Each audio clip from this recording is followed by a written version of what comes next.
Est-ce que vous connaissez l'origine de la guerre de sécession aux États-Unis? Pourquoi le Nord et le Sud se sont entretués? Au cœur de tout ça, on sait qu'il y avait l'abolition de l'esclavage. Mais en fait, l'abolition de l'esclavage avait déjà été résolue en un sens, puisque le Nord l'avait aboli depuis plus de 15 ans. Et le Sud non, et puis on avait trouvé des accords plus ou moins bricolés qui étaient allés jusqu'à dire que certains États du Nord devaient ramener les esclaves en fuite au Sud. En fait, la raison profonde de la guerre de sécession, c'est qu'après avoir aboli l'esclavage, le Nord est devenu beaucoup plus compétitif que le Sud.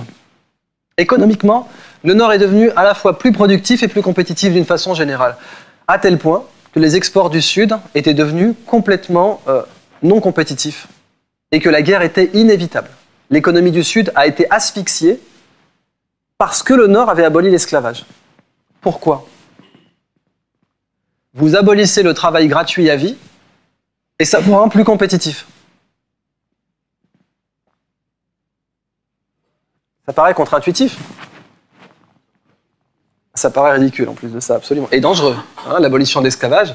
Vous dites ça à un planteur du Sud, bon allez soyons sérieux, ça fait 6 générations que je fais du coton, maintenant tu me laisses tranquille et tu me laisses travailler. Ensuite Lincoln le fait, c'est dangereux, et il y a la guerre, etc. Pourquoi alors ?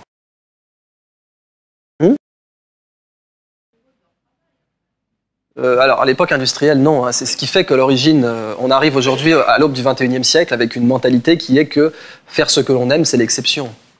Et c'est ce que l'on voit à la fois dans la législation et la façon dont on traite la pénibilité aujourd'hui, c'est-à-dire qu'on considère qu'elle est inévitable. Que le travail, c'est forcément pénible. Et ça vient de la révolution industrielle. Hein, où, il y a deux façons de faire du profit avec un être humain. Ou bien vous le pressez, ou bien vous le plantez. Si vous le pressez, vous avez un verre de jus d'orange. Si vous le plantez, vous avez un oranger. Choisissez votre marge. Sachant qu'à l'époque de la révolution industrielle, épanouir un être humain dans l'usine, c'était pas tellement l'ambiance. Donc non, c'était pas ça. C'est simplement une révolution qui s'est produite et qui était rendue inévitable par l'abolition de l'esclavage. La machine à vapeur.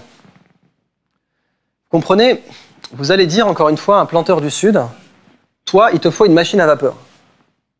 Écoute, bonhomme, tu fais du coton, toi? Non. Alors, ta machine qui fume, tu la prends, tu la gardes, tu te la mets derrière l'oreille, et moi, je continue à faire du coton, parce que ça fait 6 générations que j'en fais, et je connais mon métier.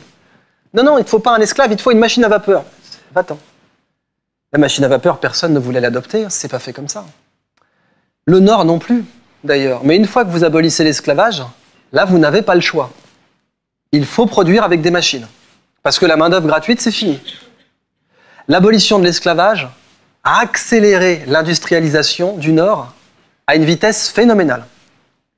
C'est un phénomène bien connu puisque Henry Ford, 2 générations plus tard, dira « Je ne demande pas à mes clients ce qu'ils veulent, sinon ils me diraient un cheval plus rapide. » Alors que moi, je fais des voitures.